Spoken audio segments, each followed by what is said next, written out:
Well, I didn't get threatening, but I got threatening. Okay. And I'm going to tell you now, I'm not going to have you, and I'm not going to stand for your threatening anyone in this court at any time.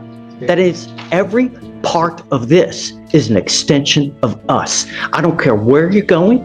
I don't care what building you're in, whether you're in pretrial services, whether you're taking a drug test. It's unacceptable, and I'm revoking your bond, and you now goes with you. Bledsoe. Evading arrest and terroristic threat. He was in custody because he had a pending felony with 228. So he's bonded out on all.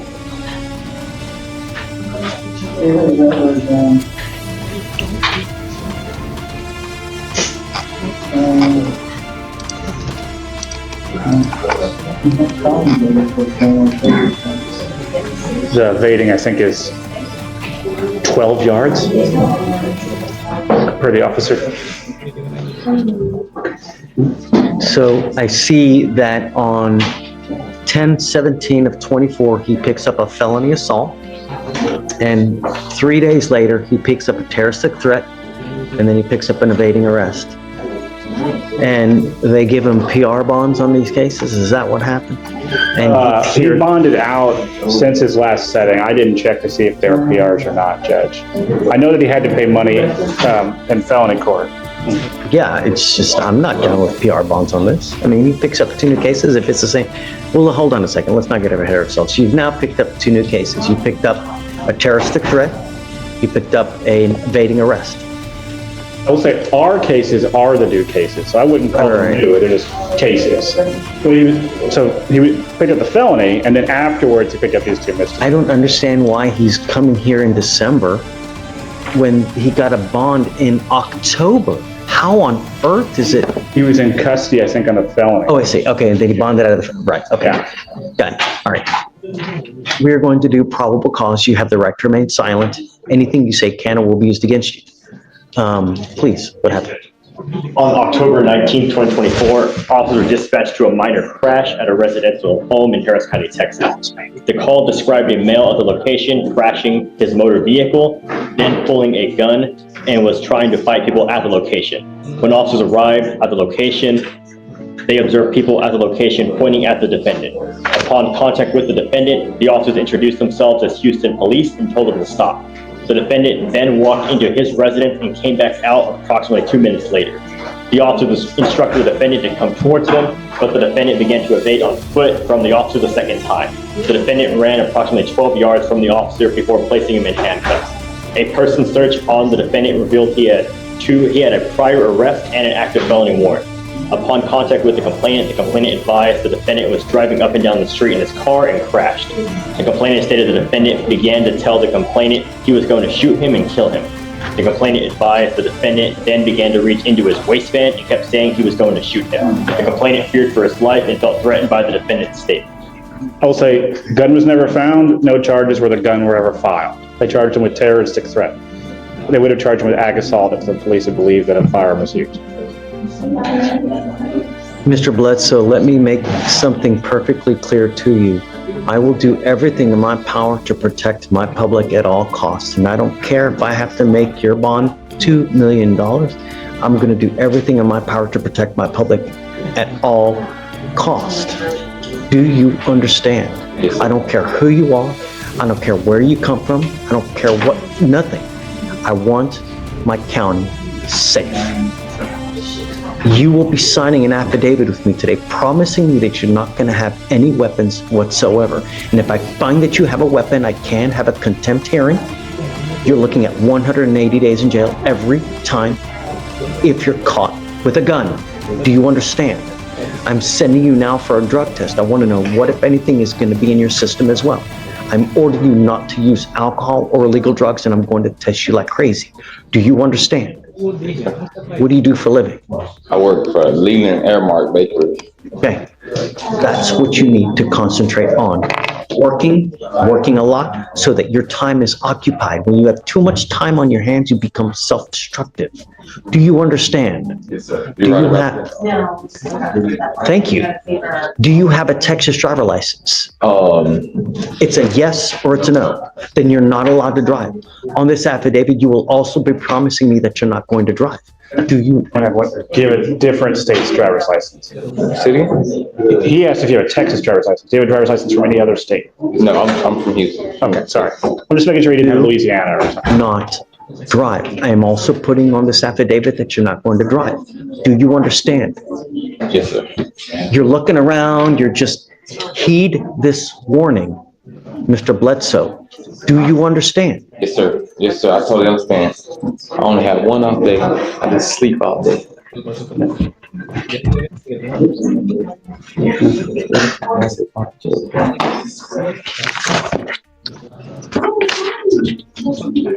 Did I hear him say that he had an objection? No, most definitely not. He was just No. asking me a question. Okay, just Objections. don't use. Stay out of trouble.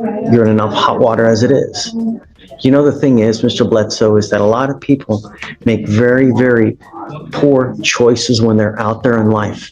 And sometimes that choice makes it to where you will live the next 40 years in a 6x9 box. And I'm going to tell you now, I've read have you been to prison before? Nope. I've read, I want you to hear me. I've read stuff about what happens in prison, and it had me in tears. It was as bad as could possibly, if you think of your worst nightmare, it's worse in our Texas prisons. They don't give a rat's behind about you, and you will be passed around like a proverbial doll. It's awful. Believe me, it's not worth it. Don't have a gun. Yes, sir. All right? Thank you, Judge. All right. Judge, did you want the contact I'm referring from as well? Yeah. Always, Judge. Why don't you qualify that? I don't know what we're doing, but yes, right. Come up. Come up. Mr. Bledsoe. So I spoke with pretrial judge, and I spoke with the coordinator. Per pretrial, he's tested positive presumptively, because they have to send it to a lab for confirmatory for alcohol and THC. I think they described his behavior as Threatening. well, I didn't get threatening, but I got threatening. And I'm going to tell you now, I'm not going to have you, and I'm not going to stand for your threatening anyone in this court at any time. That is, every part of this is an extension of us. I don't care where you're going. I don't care what building you're in, whether you're in pretrial services, whether you're taking a drug test. It's unacceptable, and I'm revoking your bond, and you now goes with you. if I can, Judge, I don't believe there has been actually any evidence presented to warrant Hold upon on, Stephen. revocation.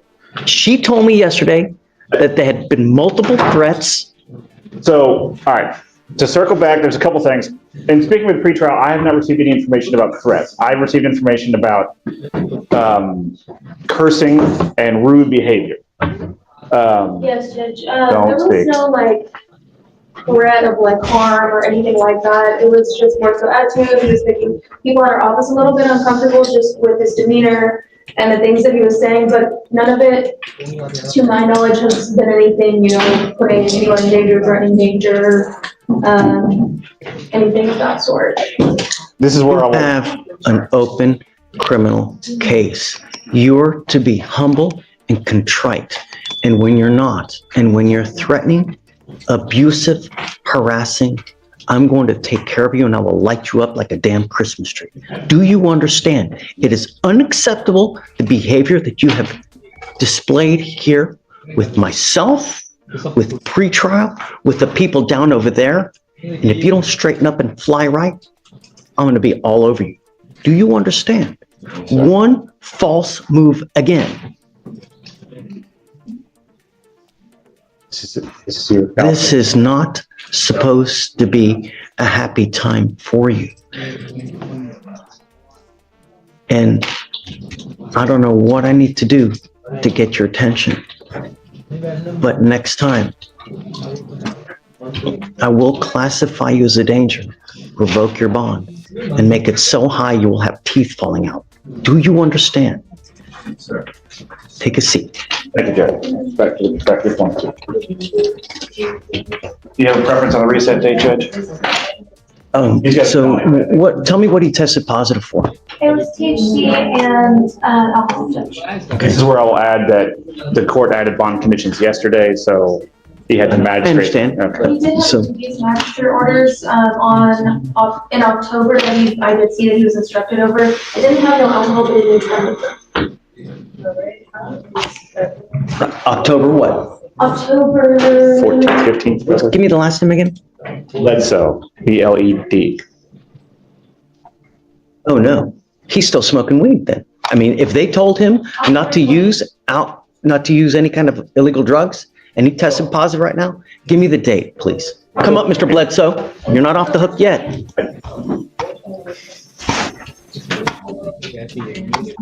This is where I will repeat my assertion that since he's out on bond, he's entitled to a hearing where the rules of evidence would apply. What we're doing right now. Well, then I'm going to object to hearsay to anything and everything being heard by the court. What day was the magistrate condition for no using, please? October 20th.